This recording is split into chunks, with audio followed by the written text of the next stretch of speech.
Most people who are going through a divorce assume that their divorce lawyer is going to handle everything for them, but they're not, and they shouldn't be. The role of a divorce lawyer is to focus appropriately on property division, support issues, custody, domestic violence.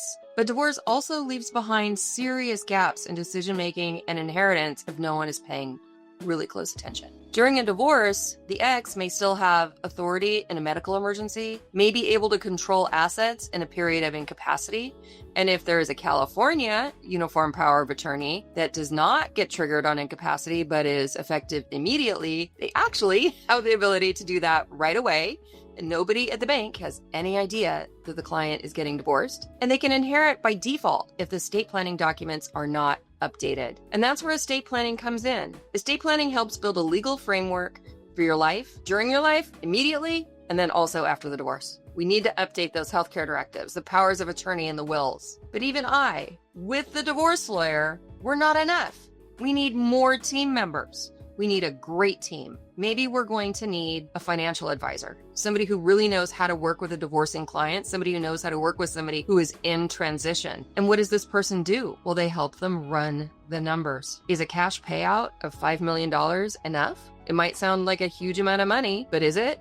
If you run the numbers and instead you get support payments for X number of years? I don't know. How about a CPA? Not every CPA knows how to deal with a year where there is separate property and community property. Not every CPA knows how to work with a divorcing client. Another reason you want to bring in a CPA. Maybe the client would be better off harvesting some losses than taking the vacation home. As lawyers, we're not always the best money people, and bringing a CPA into the mix to help determine what is actually in the client's best interest purely from a numbers perspective can be really helpful. I learned that little tip in income tax for estate planning lawyers in the LLM program at Golden Gate University. Maybe mental health professionals. But also, does your client want to remain in the house? They need to talk to a mortgage professional who is certified in working with divorcing clients. Because it might be that whatever the clients have agreed on that might make it all the way to the settlement agreement just isn't going to work in the real world, because a settlement agreement is not written in a way that a mortgage lender is going to be comfortable with. What about realtors who specialize in working with clients who are going through a divorce? What if that house needs to be sold? They probably can't go back and just use their original realtor. They need somebody who knows how to work with a couple in conflict. Here at Defanti Law, we are often described as a lawyer who picks up where the divorce lawyer leaves off. Divorce is a big legal transition point, but handled thoughtfully, it can be the moment when you help your client create clarity, protection, and real peace of mind. My name is Patricia Defanti, and I'm the founder of Defanti Law, where we practice estate planning with heart. We work with traditional clients, blended families, artists, the queer community, but we also spend a lot of time working with divorcing clients. We like to think that we're pretty good at it. We love collaborating with divorce lawyers. We know all about the ATRO. If you enjoyed this video, I have a lot of videos on estate planning and divorce and many other topics on our YouTube channel. And we work with clients all over California on Zoom.